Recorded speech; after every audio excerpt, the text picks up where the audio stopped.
Hey guys, Claire here, and in today's video, we're going to talk about all things Harry and Meghan. Prince Harry wins permission to appeal against the police protection ruling. The Duke of Sussex has been given the green light to appeal against a High Court ruling dismissing his challenge over a decision to change the level of his personal security when he visits the UK by a Court of Appeal judge. Prince Harry first took legal action against the Home Office in 2020 over a decision that he should receive a different degree of taxpayer-funded protection after he and Duchess Meghan stepped back from life as working royals. Princess Lilibet recently celebrated her 3rd birthday, and of course the usual suspects are annoyed that they have not received no new photos or videos of Princess Lilibet and Prince Archie. Family members and Lilibet's friends, not family members from this side of the pond. No, of course. Though, Jack, and actually, remarkably, we know so very little about Lily. And of course, no photograph is the key thing. So with Archie, we actually have seen a whole bunch of pictures and the little video clips of him from his early life, because they decided to do that during the for the Oprah interview and for some of their other projects. But they There's really one for haven't Lily's first birthday, which was here, which was at wasn't Frogmore it? Cottage here. Yeah, that was the day that we think she met the Queen. But although there's no picture of the two of them together, but. It feels kind of strange because she's a royal kid. I do kind of respect it as well, though. This is actually what they always said that they wanted to do for their children, and then they kind of rode back a bit with Archie, and did put him into the limelight a little bit. But with Lilibet, they really are kind of keeping her in a kind of bubble where she can live a semi-ordinary, very affluent but semi-ordinary life. Yeah, I mean, this was the choice, wasn't it? They knew that if they stepped back, they could have complete control over exactly what they did, and nobody had any right or means to question any of it. And that's what they've got. You know, they don't want to release pictures, they don't want to release information. They're not going to, and that's absolutely fine. People magazine had the story that there was a little party for Lily this past weekend ahead of her birthday yesterday, but that the Sussex camp really not saying anything at all about her birthday or about what they were doing for it. So, you know, that's their prerogative now, and that's they don't need to do it. They have wanted to do things differently when it came to their children, and that's what we're seeing. Yeah, they've wanted to have control, really. That's what it was all about. And I've always maintained, you know, they never said that they wanted to go and have a totally private life. And when people have come forward and criticised them for why are you doing things publicly when you wanted to be private, they wanted control. That's what they wanted. They wanted to be able to decide for themselves and not be dictated by convention or expectations linked. At least you have a few of them willing to publicly admit that Harry and Meghan never talked about privacy as a reason for them leaving the firm. But it's also interesting how they'll collectively choose to ignore that Harry and Meghan left because they were tired of being used and abused by the palace and the press. Charles, Camilla, and William all made appearances for the 80th D-Day anniversary celebration. There are 2 sets of different conversations I've seen of people commenting on the appearances by the Windsors. Some people saying that that was not the time or place for Charles and William to be wearing medals, many of which are unearned. I've also seen some people comparing the United States Defense Secretary, who is an actual 5-star general, and showing that on that day, he just simply had his little flag lapel of the United States flag, and he didn't wear all of his medals and badges. Medals and badges that he did actually earn. So there's that. This picture of Prince Charles, and Charles is for Spaniels, at a ceremony honoring the soldiers that died during D-Day just represents the cheek, the nerve, the gall, the audacity, and the continued gumption of the royal family. To have a man that could not bust a grape in a fruit fight, think his presence at a ceremony for those working class men that died to stop Nazis is a value add, is laughable. This is what we're doing D-Day. Just like in a golden mausoleum, drinking tea, silk blankets. What are these medals of your grandma for?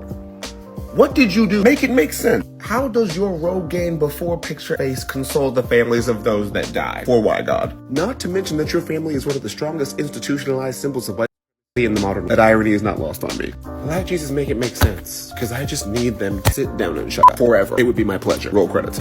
This, to me, underpins why in 2024 the working royal family are not relevant. So at the D-Day event yesterday, I'm not going to call it a celebration because no one should celebrate war.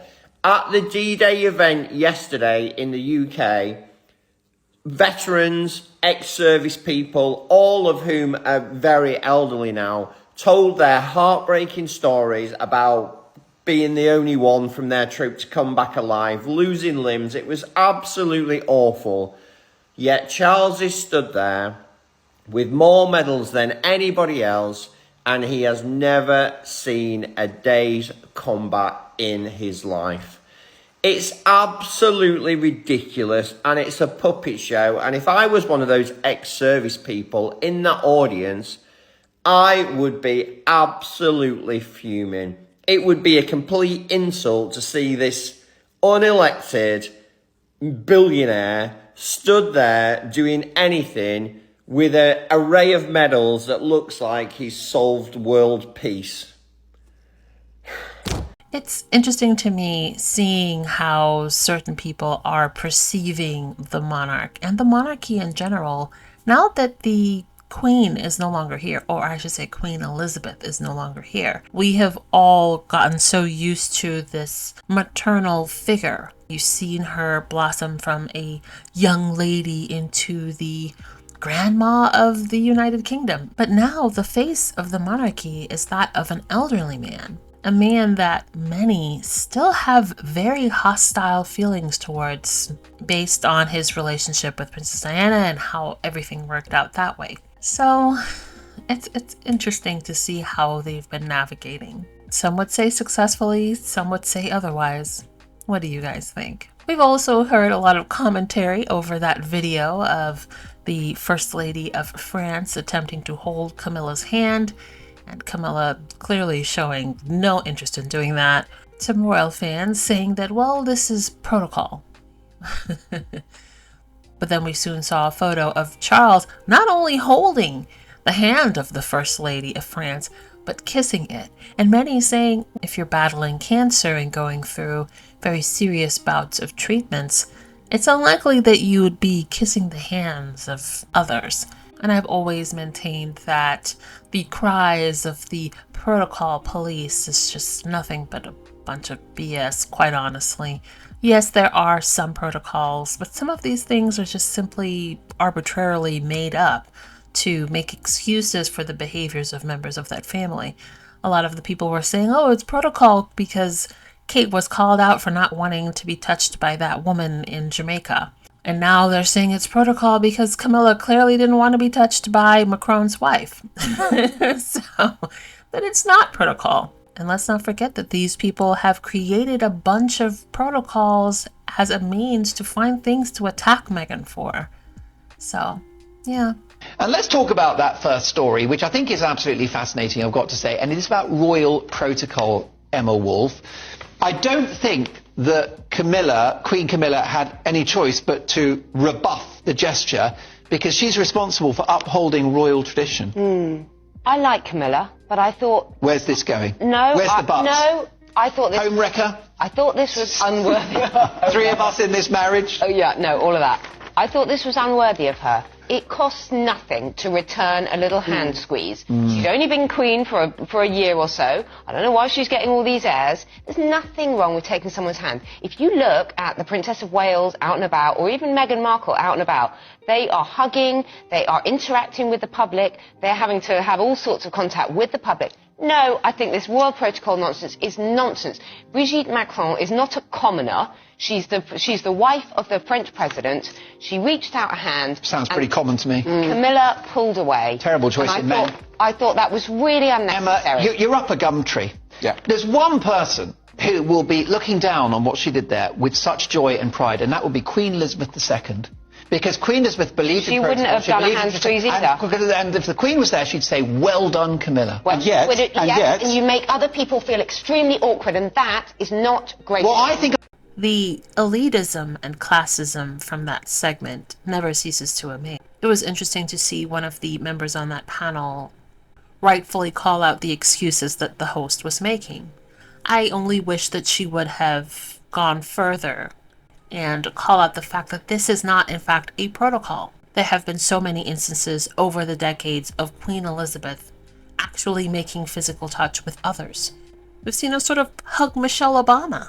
There is no protocol.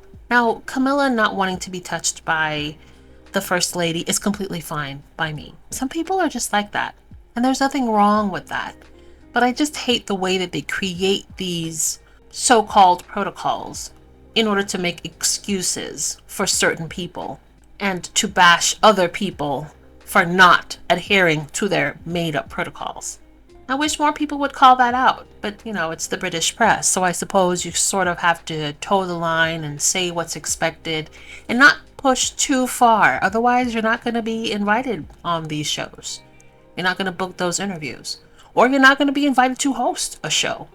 But that environment, Meghan didn't stand a chance. One of the biggest issues that I have personally seen is the classism. There's so much classism over there. There's so much emphasis on what someone has, what is on the outside, and very little about who that person is in the inside, right? But a huge issue for the British royal family is that people are moving away from that type of thinking. It's like how here in America, people are breaking up with celebrities. You know what I mean? People are no longer exalting these people because they have an immense amount of wealth and privilege. People want to know, who are you? And what does this mean, right? It's how I've been saying forever, when people are talking about Kate and they're like, oh, well, Kate's going to be future queen. And I'm like, okay, what does that mean? She's going to be future queen, then what? What does that say about her as a person? What does that say about what she's accomplished? And it doesn't say anything. And we're seeing the same thing here with William. Okay, you can give William Harry's old title, but what does it mean? William didn't earn that. He didn't work for it. He hasn't accomplished anything. It's just a useless, meaningless title that says nothing about him as an individual and what he personally has accomplished. It means nothing. So it's so funny to me to see like these type of articles like, oh, Harry's so upset, or oh, look at the dig that Charles threw at Harry. And it's like, but Harry's a real soldier.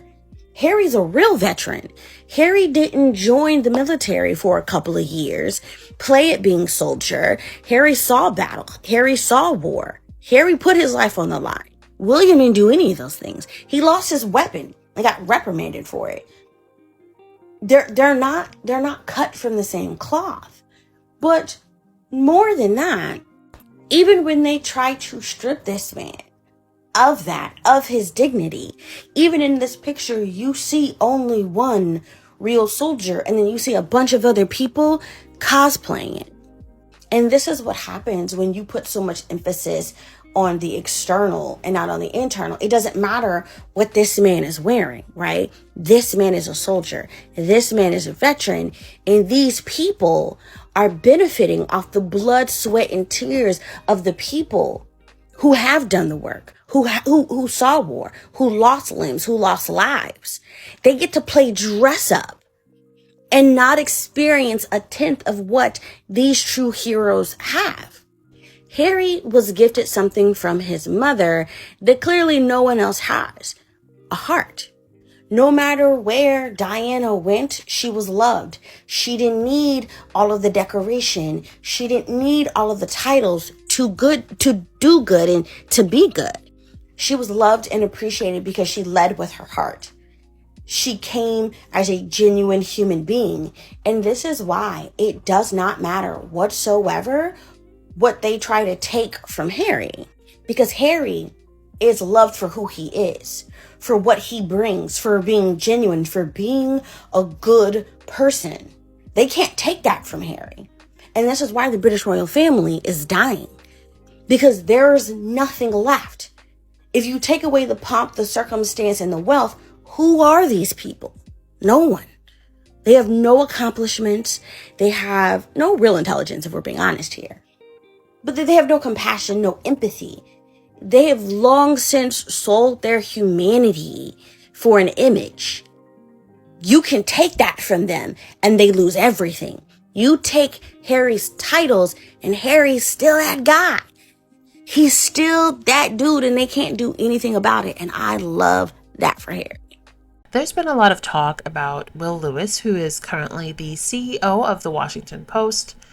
And remember, a few videos back, we had spoken about Will attempting to squash a story of his involvement in Prince Harry's phone hacking case. Well, it turns out that he's done this on more than one occasion. And not only that, he has decided to transplant two members of the UK press into high-ranking positions at the Washington Post. And there has been a plummeting of morale at the Washington Post as staffers express alarm over the publisher's attempts to squash stories and make these changes that are seen as very problematic. The claim about Lewis prompted some Post journalists to consider whether it was time to make a direct plea about their concerns to the owner, Jeff Bezos. Every revelation about the Washington Post publisher's attempts to stop pieces about his alleged role in the phone hacking scandal gives the impression that he's exactly the sort of guy who'd have tried to cover up his phone hacking scandal. There have been a lot of really impressive articles about it. They just can't help themselves, can they? It's incredible. This isn't your Uncle Damien who had to arrive last at every family wedding and had to sit at the very back of the church completely ignored because he ran off with his secretary. Sorry, Uncle Damien, if you're watching this. This is a member of the British working royal family who the public were promised would be removed from official duty. We were promised, almost, that he'd never be seen again. But at the D-Day commemoration events, he's at the side of Anne and Charles. Anne works very hard, by the way, all festooned with stolen valour and fake medals. The optics on this are incredibly bad. The royal family, over centuries, have convinced the British public that we need them. But actually, the opposite is true in 2024. They are relying on the support of families and taxpayers in the UK and people all around the world to praise them, to give them self-affirmation of their relevance in 2024. The numbers of people that do that are dwindling. We don't need to be subservient to this family in the UK to survive. It's the utter opposite of that statement. And the money that it costs them, I don't care whether you believe they are cost neutral or they bring in benefits or cost negative. That cash could be used to solve housing crisis, hunger crisis. There's millions of people in the UK in poverty. There's millions of children growing up in families that don't have enough food. It's disgusting in 2024. Comments are open. What do you think? Where would you send Andrew? Guantanamo Bay? Somewhere else? Would anybody have him? I don't know. I love to see how what I say unfolds slowly. Okay, so the headline reads, Prince William, Kate Middleton are terrified about Harry and Meghan Markle's trips abroad. He is wife. They've had one trip. And if it wasn't for them, no one would know the royal family still exists. I would think she'd be terrified about her diagnosis. Terrified about the future of her children. There are hundreds of things that she could be terrified about. More than Harry and Meghan visiting Nigeria.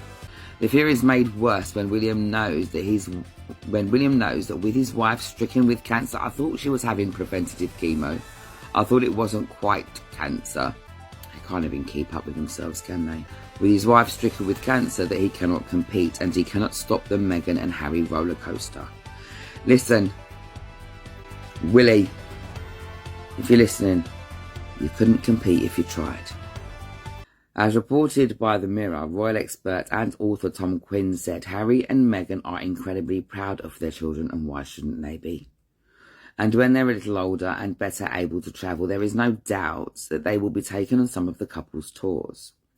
He further added, Meghan is acutely aware of what a great look this would be. The charming royal couple and their charming royal children will attract the sort of publicity that Harry and Meghan crave, especially now they are so determined to be billionaire entrepreneurs. So basically what you're doing is trying to cover your back. They're on the road to becoming billionaire entrepreneurs. Anyway, she's doing her own thing. He's doing his own thing. They don't spend the way that the other royals spend. They don't behave in the way that the other royals behave. Oh, bless them. You really wanted them to come back begging cap in hand, didn't you?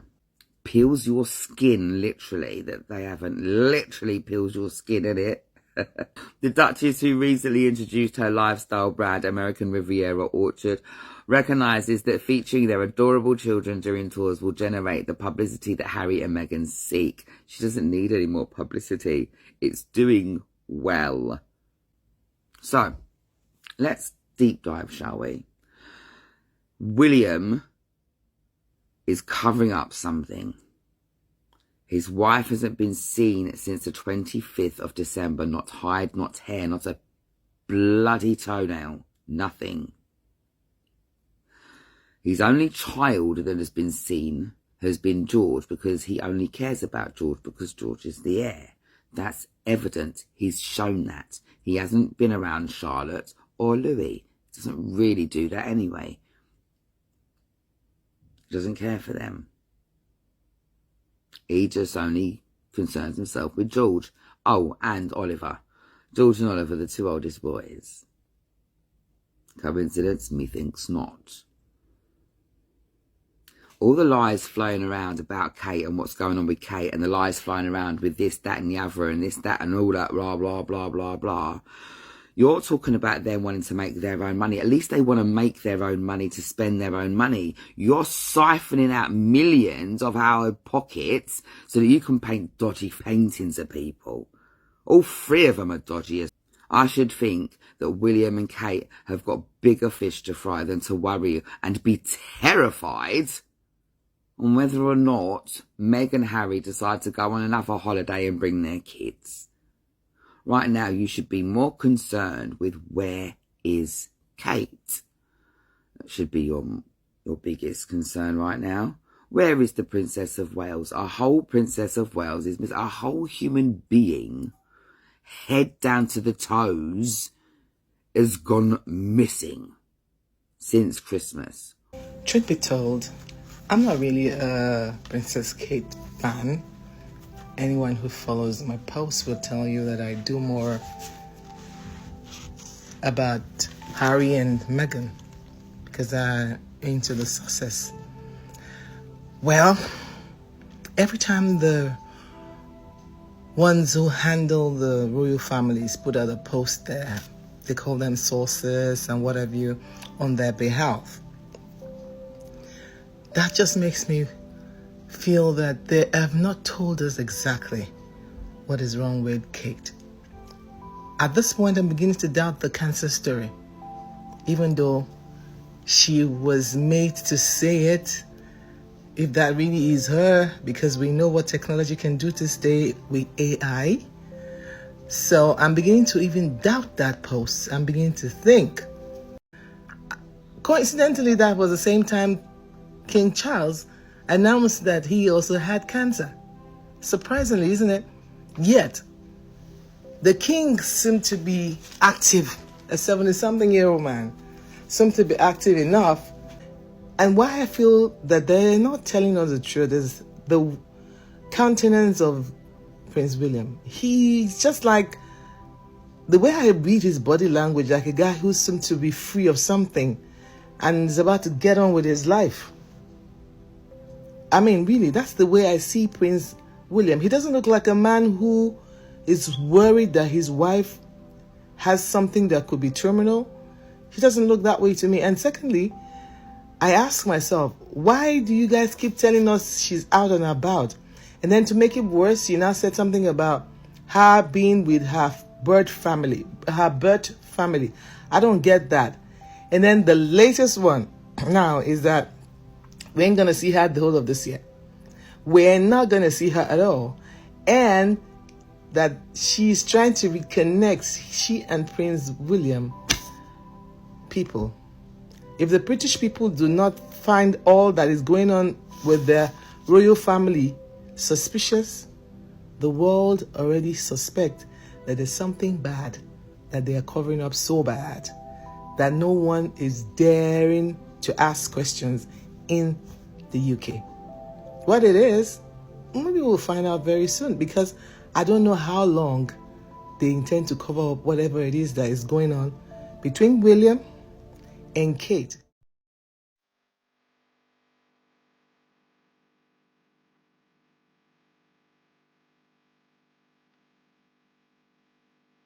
Thanks for watching. Don't forget to like and subscribe. Also, hit that notification bell.